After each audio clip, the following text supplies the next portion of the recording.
is here. Chris, probably most recognized from the hit series Glee. That's where he showed he could not only act but sing really, really well. I think you were the best singer on that show. Oh, but to a whole new generation, he's known as the best-selling author of the Land of Stories book series. He's just released a new book that's part of the series, The Land of Stories, The Ultimate Book Hugger's Guide. Chris Colfer, welcome back to Good Day LA, and Thanks congratulations on this new book. So, the Book Hugger's Guide, what does that mean?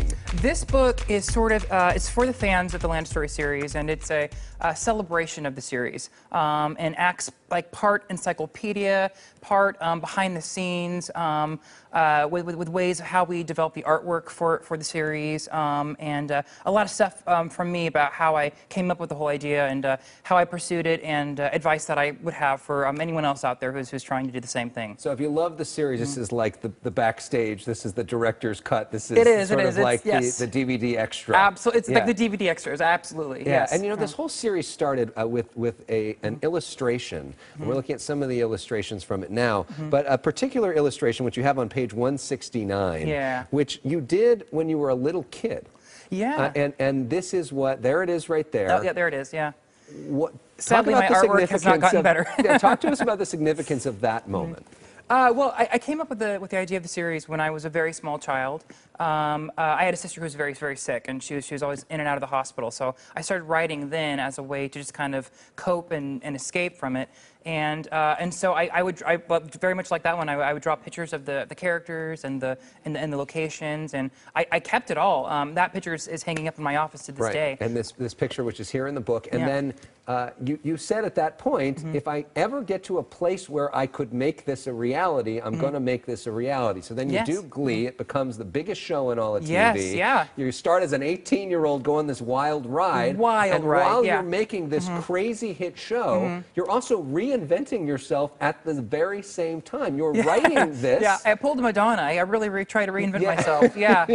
Madonna without the costume change.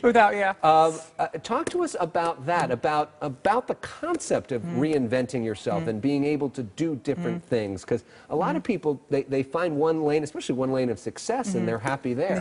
Yeah, no, it's crazy. I never thought the series was going to take off like it has, and it's been a #1 New York Times bestseller. It's become an international bestseller. I really was just doing it as a way to, it's kind of as a hobby, as something to just do to distract myself and daydream a little bit. And it's crazy because when I started, writing was just my hobby, and acting was my full-time job, and now that is completely switched. And you've inspired all of these kids who love this book.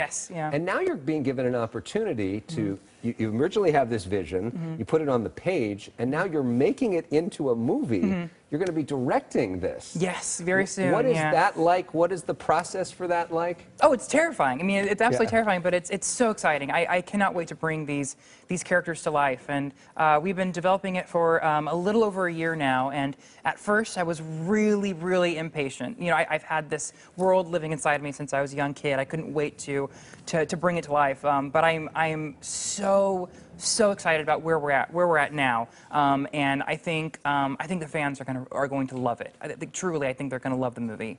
And what is the process like? Where does this world come from in your head?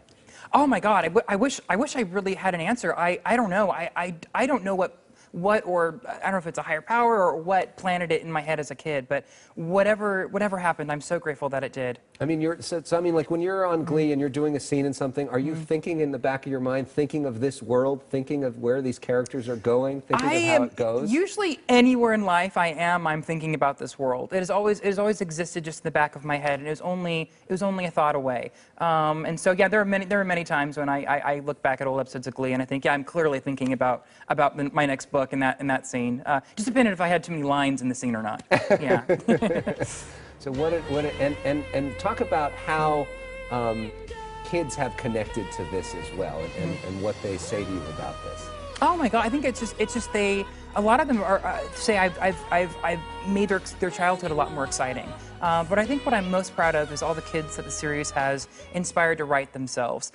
This is a series that celebrates storytelling, and in one of the books, the characters travel into their own creative writing, and yeah, no, so I think I'm most proud of the new generation of writers that I've inspired. And backstage, you said that this is more fulfilling for you to do this because this you're in the driver's seat, whereas some of the acting work you're in the passenger seat of somebody else's vision. Absolutely, absolutely, yeah. Are you done with acting and singing, or are we going to see God, more of that too? I hope not. I mean, I think the wind is just kind of blowing me in a different direction right now. So I'm trying to ride the wind while I can. Are you going to act in this movie? Okay, so I first said that I was not going to be in it at all. I just wanted to focus purely on the directing, but then. We were sitting around and we were thinking, oh, you know, what idiot can we get for this role, this tiny role? And everyone looked at me and kind of said, well, maybe you're the idiot. So I think there is a small role that I might be playing. So Alfred Hitchcock style, you're going to be making a cameo. I don't think you'll ever know it's me though. That's the beauty of it. You'll have to look really, really hard and listen very hard to realize it's me. Okay, you and Stan Lee. We'll see. We'll see. Yeah. All right. Yeah. Well done. Congratulations. Thank you so much. And an inspiration for being an entrepreneur and thinking about and reinventing yourself. It's very cool. Oh, thank you so much. The Land of Stories, the Ultimate Book Hugger's Guide, out now.